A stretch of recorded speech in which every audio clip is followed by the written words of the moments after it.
2019년 12월 29일 마지막 주일 예배에 함께하신 저와 여러분 모두에게 하나님의 은혜와 성령의 충만함이 임하시기를 예수님의 이름으로 축복합니다. 하나님께서 또한 우리의 예배를 받으시고 영광을 받으시기를 원합니다. 조금 전에 우리가 함께 찬송했던 찬양들 가운데에 시선이라는 제목의 찬양이 있습니다. 시선. 요즘에 교회에서 많이 부르고 있는 찬양 중에 하나이기도 합니다. 1절 가사만 제가 소개해 보겠습니다. 내게로부터 눈을 들어 주를 보기 시작할 때 주의 일을 보겠네. 내 작은 마음 돌이키사 하늘의 꿈 꾸게 하네. 주님을 볼 때 모든 시선을 주님께 드리고 살아계신 하나님을 느낄 때 내 삶은 주의 역사가 되고 하나님이 일하기 시작하네. 이 찬양은 찬양 사역자 김명선 자매가 작사 작곡한 노래입니다. 인터넷에서 이 자매의 간증을 봤습니다. 이 김명선 자매는 아주 가난한 어린 시절을 보냈습니다. 아버지는 도박 중독자로서 가정을 돌보지 않았습니다. 어머니는 공장 일이나 또는 우유 배달 등으로 겨우겨우 자녀들을 키웠습니다. 겨울이 되면 방이 너무 추워서 두꺼운 옷을 입고 자야 했고 마스크를 쓰고 자야 했습니다. 김명선 자매는 대학교에 가서 선교단체를 통해 하나님을 만났습니다. 대학 졸업 후에는 그 선교단체 간사로 헌신을 했습니다. 지금도 역시 그 선교단체에서 사역을 하고 있습니다. 그 선교단체 간사로 대학 졸업 후에 헌신을 하게 되니까 어머니의 마음이 많이 상했습니다. 그리고 특히 이모들의 비난이 컸다고 합니다. 네 엄마가 어떻게 너를 키웠는데 어떻게 네가 이럴 수 있냐. 즉 대학 졸업해서 좋은 직장 취업해서 돈을 벌어서 어머니를 잘 봉양해야 되는데 선교단체 간사로 헌신했으니 들어올 수입이 거의 없죠. 결혼은 29살에 했습니다. 신앙이 좋은 형제와 만났습니다. 재정적으로도 안정이 되었습니다. 부족한 게 없는 것 같았습니다. 그러던 어느 날 몇 가지 기도 제목을 가지고 기도하다가 구약성경 예레미야를 큐티했습니다. 그때 그 말씀을 묵상하는 가운데에 하나님의 음성이 마음에 들려왔습니다. 기도하는 것은 너지만 일하는 것은 나다. 기도하는 것은 너지만 일하는 것은 나다. 김명선 자매는 그 감동과 함께 곧바로 글을 썼습니다. 그리고 거기에 곡을 붙였습니다. 그렇게 시선이라고 하는 찬양곡이 탄생하게 되었습니다. 그 후 둘째 아이를 낳은 지 얼마 되지 않았을 때 남편의 몸이 아파서 병원을 찾았습니다. 그때 진단 결과 담도암 말기였습니다. 처음엔 받아들이기 힘들었습니다. 큰 슬픔이었습니다. 둘째 아이를 낳고 난 이후니까 30대 후반이었지. 그렇지만 부부는 믿음의 사람들이었기 때문에 말씀을 붙잡았습니다. 그 가운데 그런 상황 속에서 이 김명선 자매가 믿음에 대해서 깨달은 게 있었습니다. 믿음이란 게 뭐냐? 잘 될 거야. 앞으로 잘 되겠지. 이런 것이 믿음인 줄 알았습니다. 그러나 믿음이란 감정이나 의지의 동의가 아니라 하나님께서 주신 약속을 붙잡는 것이구나 하는 것을 깨달았습니다. 동의한다고 해서 믿음이 아니고 앞으로 잘 될 거야 긍정적으로 생각한다고 해서 믿음이 아니고 하나님께서 주신 약속의 말씀을 붙잡고 나아가는 것이 믿음이구나. 이걸 깨달았다는 거죠. 얼마 후 남편이 하나님의 부름을 받았습니다. 하나님께서 남편을 살려줄 줄 알았습니다. 많은 약속들 가운데 살려주겠다는 말씀을 주셨기 때문에, 자매가 되는 교회 담임 목사님도 하나님께 살려주실 거라고 말씀했기 때문에 살아날 줄 알았습니다. 기적이 일어날 줄 알았습니다. 그런데 하나님께서 불러가셨습니다. 그때 큰 통곡 가운데에 김명선 자매가 또 깨달은 게 있었습니다. 남편이 꼭 살아야만 하나님께 영광이 되는 게 아니고, 남편이 죽었지만 그 죽음으로도 하나님께 영광을 돌릴 수 있을 거라는 것입니다. 시선. 이제 이 찬양을 우리가 아까 조금 전에 불렀지만 다시 한번 그 김명선 자매의 목소리로 직접 한번 들어보도록 하겠습니다. 저와 여러분에게 깊은 은혜와 성령의 감동이 있기를 주님의 이름으로 축원합니다. 저와 여러분의 시선을 하나님께 두시기를 주님의 이름으로 축원합니다.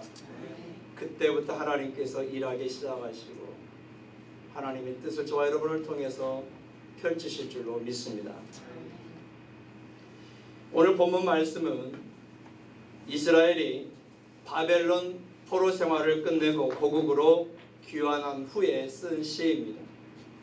시인은 먼저 고국으로 돌아오게 하신 하나님, 약속을 지키신 하나님을 자기가 평생 사는 동안 찬양하겠다고 선포하고 있습니다.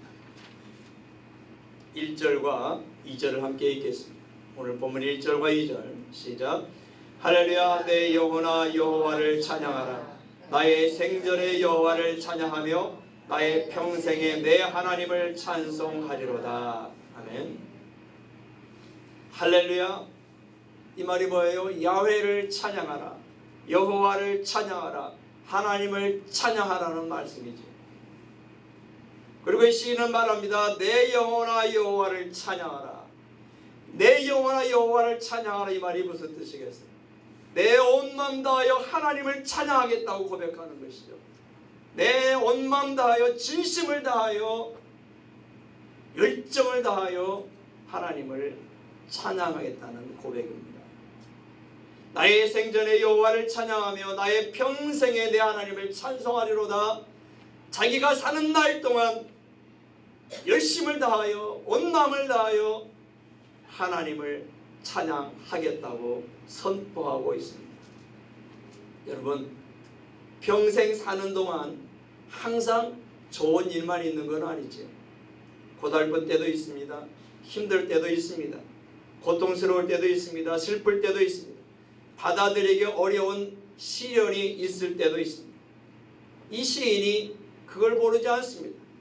그걸 잘 알지만 그는 평생을 사는 동안 그럼에도 불구하고 하나님을 찬양하겠노라고 선포하고 있는 겁니다. 이 시인은 과거에 나라를 잃어버린 경험이 있습니다. 포로 생활을 한 경험도 있습니다. 그때 조롱도 받고 억울함도 당하고 고통을 당하기도 했습니다.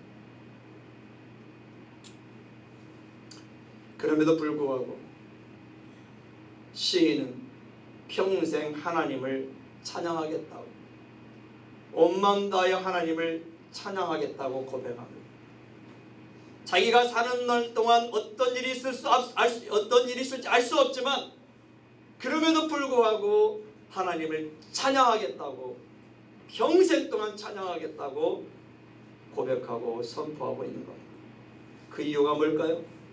어떻게 이 시인은 과거의 경험을 돌이켜봤을 때 앞으로도 수많은 일들이 나타날 터인데 그럼에도 불구하고 그 하나님을 찬양하겠노라고 이렇게 고백하고 선포할 수가 있을까요?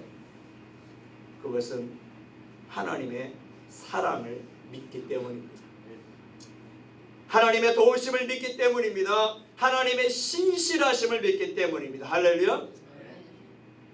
사랑하는 성도 여러분, 여러분은 2019년 한 해를 마감하면서 무엇을 하시겠습니까?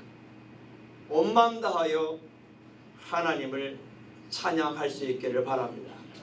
여러분 새해를 맞이하면서 여러분은 제일 먼저 무엇을 하시겠습니까? 온 마음 다하여 하나님을 찬양할 수 있기를 바랍니다. 그리고 평생 동안 하나님을 찬양하겠노라는 고백이 선포가 1월 1일 새해를 맞이하면서 있을 수 있기를 바랍니다. 왜요? 왜 이렇게 우리가 평생 사는 날 동안 하나님을 찬양하겠노라 고백하고 선포해야 할까요? 우리도 하나님의 사랑을 믿기 때문입니다. 하나님의 도우심을 믿기 때문입니다. 하나님의 신실하심을 믿기 때문입니다. 사랑하는 성도 여러분, 저와 여러분 모두가 정말 그 하나님을 믿는다면 그 하나님을 연말을 맞아서 또 새해를 맞이하면서 그리고 평생 사는 날 동안 찬양할 수 있는 삶으로 나아갈 수 있기를 주님의 이름으로 간절히 축원합니다. 그래서 시인은 3절과 5절에서 이렇게 고백하고 있습니다. 함께 읽겠습니다. 3절과 5절 시작. 그인들을 의지하지 말며 도울 힘이 없는 인생도 의지하지 말지니 야곱의 하나님을 자기의 도움으로 삼으며 여호와 자기 하나님에게 자기의 소망을 두는 자는 복이 있도다. 아멘. 이스라엘은 과거에 하나님을 믿는다 하면서도 큰 나라들을 의지했습니다. 큰 나라들을 믿었습니다. 이집트라는 나라를 의지했습니다. 아시리아라는 나라를 의지했습니다. 바벨론이라고 하는 나라를 믿었습니다. 그 나라들이 이스라엘을 지켜줄 줄로 알았습니다. 이스라엘을 보호해 줄 줄로 믿었습니다. 하지만 그렇지 않았습니다. 그 나라들은 자기 나라의 이익에 따라 움직였습니다. 결국 북이스라엘은 아시리아에게 망했고 남유다는 바벨론에게 망하고 말았습니다. 지금도 보세요.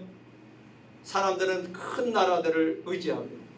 기독교인들 가운데서도 큰 나라들이 우리나라를 지켜줄 것처럼 말합니다. 하지만 그 어떤 나라도 우리나라를 끝까지 지켜주지 않습니다. 모든 나라는 다 자기 나라의 이익에 따라 움직이게 되어 있습니다. 달면 삼키고 쓰면 뱉어버리는 것이 세상입니다. 그러므로 우리는 오늘 말씀처럼 하나님을 의지해야 합니다. 하나님께 도움을 구해야 합니다. 하나님께 소망을 두어야 합니다. 그래야 국가든 개인이든 복 있는 미래가 보장된다는 것을 믿으시기를 바랍니다. 조삼모사라는 말이 있죠. 조삼모사. 자기의 이익을 위해서 교활한 꾀를 써서 남을 속이는 걸 말하죠. 또 조변석계라는 말이 있습니다. 조변석계. 아침 저녁으로 마음이 바뀐다는 뜻이죠. 그래서 한번 결정된 것들을 일관성이 없이 자주 바꿀 때에 조삼모사라는 말을 씁니다. 사람들이 그렇습니다. 조변석계라는 말을 씁니다. 사람들이 다 그래. 사람들은 조삼모사입니다. 조변석계입니다. 그러나 하나님은 그렇지 않습니다. 성경은 하나님에 대해 이렇게 말씀합니다. 출애굽기 34장 6절을 쉬운 성경을 함께 읽겠습니다. 출애굽기 34장 6절 시작. 여호와께서 모세 앞을 지나가시며 말씀하셨습니다. 나는 여호와이다. 여호와는 자비롭고 은혜로운 하나님이다. 나는 그리 쉽게 도하지 않으며 사랑과 진실이 큰 하나님이다. 아멘.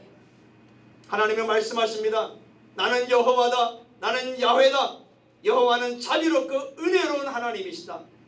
긍휼이 풍성하신, 은혜가 풍성하신 하나님이시다.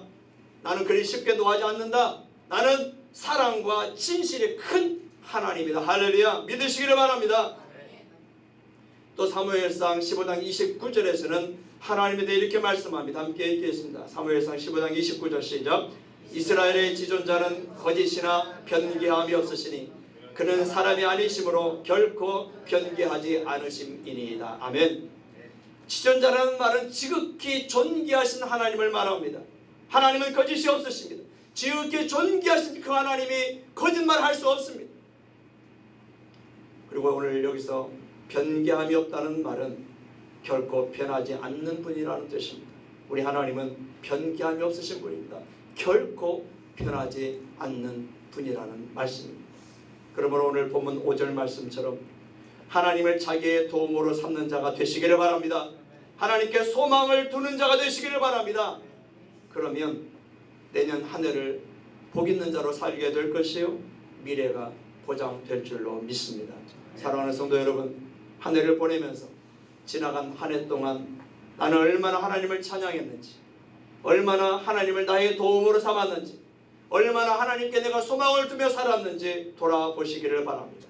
그리고 새해를 맞으면서 하나님을 온 마음으로 찬양하며 그 하나님께 도움을 구하며 그 하나님께 소망을 둠으로 놀라운 축복을 경험하는 저와 여러분 되시기를 우리 주 예수 그리스도의 이름으로 간절히 축원합니다. 기도하겠습니다.